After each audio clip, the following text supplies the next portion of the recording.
When we read about Emily Dickinson, we read the biography, and then we read the letters, and then we read the poetry. And now we're applying the same principle to Henry David Thoreau, where I don't think he's well known enough for his poetry, so we're going to try his poetry. He's wrote Walton, and he's an essay writer, and we know all his extensive qualifications. Not to be a mystic and a transcendentalist and a naturalist and a poet. So page 228 from the Portable. We took this portably. Thoreau was portable. Now he's portable. His deepest personal longings Thoreau either concealed in his journal or turned into poems. Now, you see, he wrote a lot of things in his journal. Who was saying it was selfish to just write stuff in your journal? Remember how he was a selfish who wrote his thoughts in his journal? Not to share with anybody, and turned into poems. His most fruitful poetic period dated from the time he began writing the week to shortly before the publication of Walden.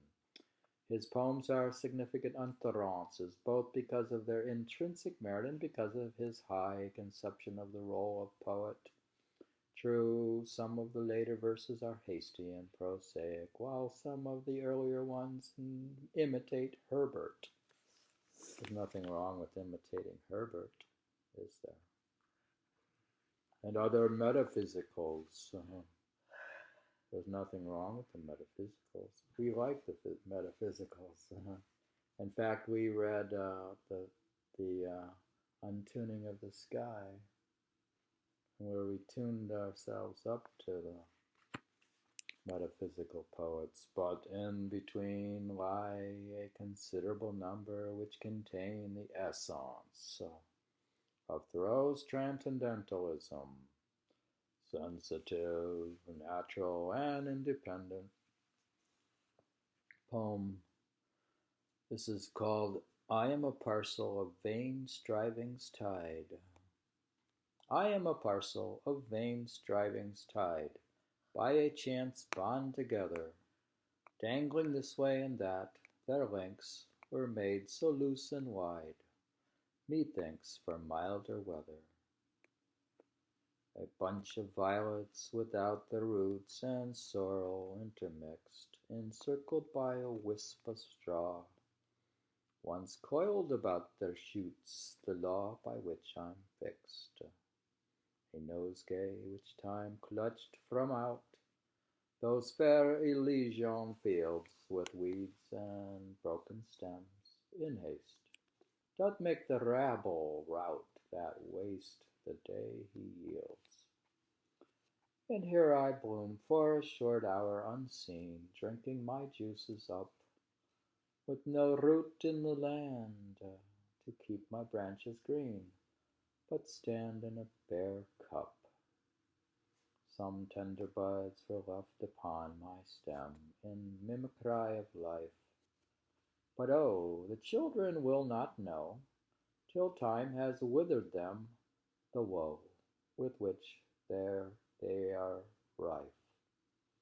But now I see I was not plucked for naught, and after in life's vase of glass set, while I must survive, but by a kind hand brought alive to a strange place.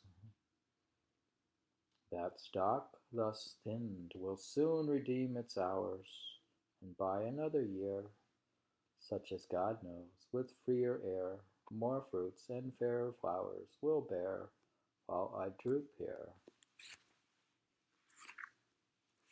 End of poem.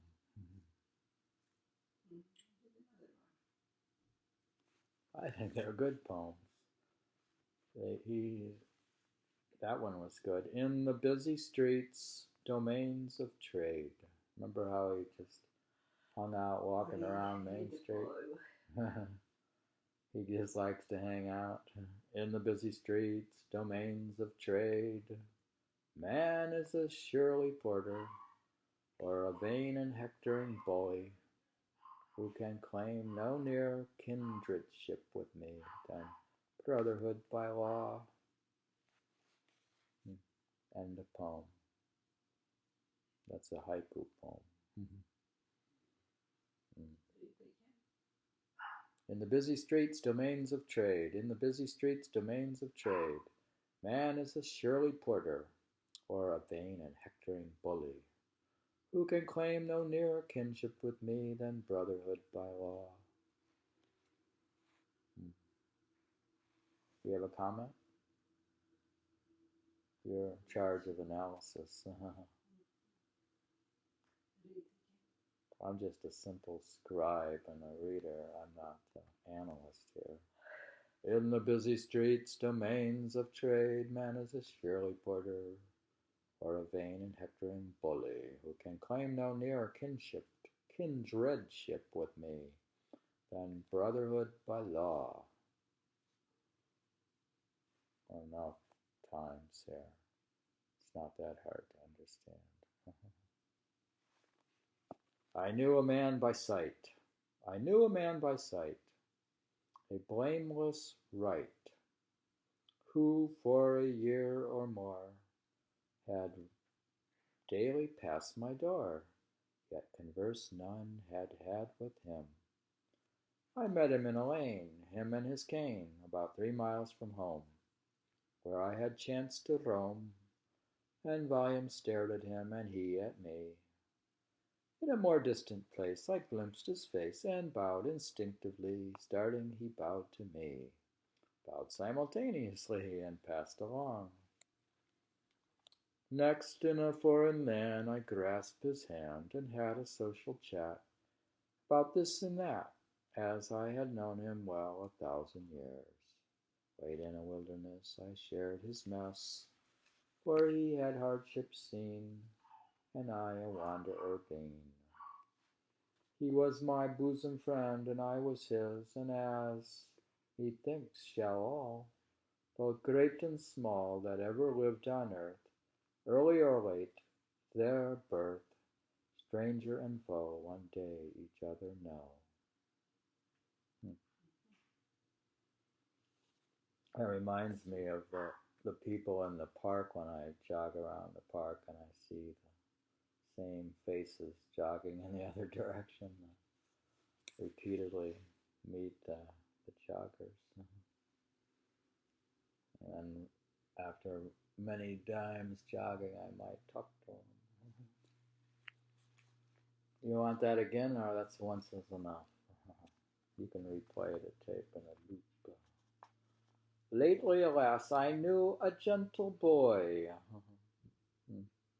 Lately, alas, I knew a gentle boy, whose features were cast in virtue's mould, as one she had designed for beauty's toy, but after manned him for her own stronghold. On every side he open was as day, that you might see no lack of strength within, for walls and ports do only serve alway, for pretence to feebleness and sin. Say not that Caesar was victorious, with toil and strife who stormed the house of fame.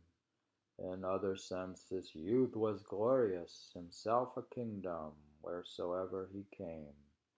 No strength went out to get him victory, when all was income of its own accord, for where he went none other was to see, but all were parcel to their noble lord.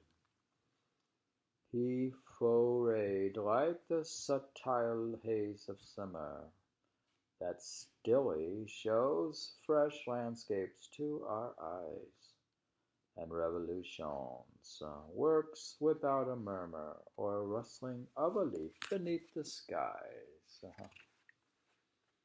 So was I taken unawares by this, I quite forgot my homage to confess.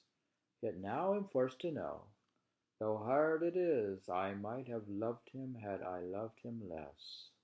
Each moment as we nearer drew to each, a stern respect withheld us farther yet, so that we seemed beyond each other's reach and less acquainted than when first we met.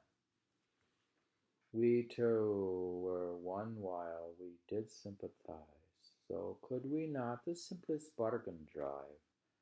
And what avails it now that we are wise, if absence doth this doubleness contrive? Eternity may not the chance repeat, but I must tread my single way alone, in sad remembrance that we once did meet, and know that bliss irrevocably gone. The spheres henceforth my elegy shall sing, for elegy has other subject none. Each strain of music in my ear shall ring, knell of departure from that other one. Make haste and celebrate my tragedy. With fitting strain resound, ye woods and fields, sorrow is dearer in each case to me than all the joys other occasion yields. Isn't then too late the damage to repair? Distance forsooth from my weak grasp hath reft the empty husk, and clutched the useless tear. But in my hands the wheaten kernel left. But I but love that virtue which he is, though it be scented in the morning air. Still shall we be truest acquaintances, nor mortals know a sympathy more rare. End of poem. Remember that boy, that Irish boy that ran to school barefooted with no coat? I don't know if it's him. He wanted to go to school so bad he went with no coat, barefooted. He was a vigorous boy, Irish boy. It sounds like he was a Lockwood boy. Yeah, he paid. He had the sewing circle make him a coat and got him shoes. I don't know if that's the boy, but we don't know that from the poem.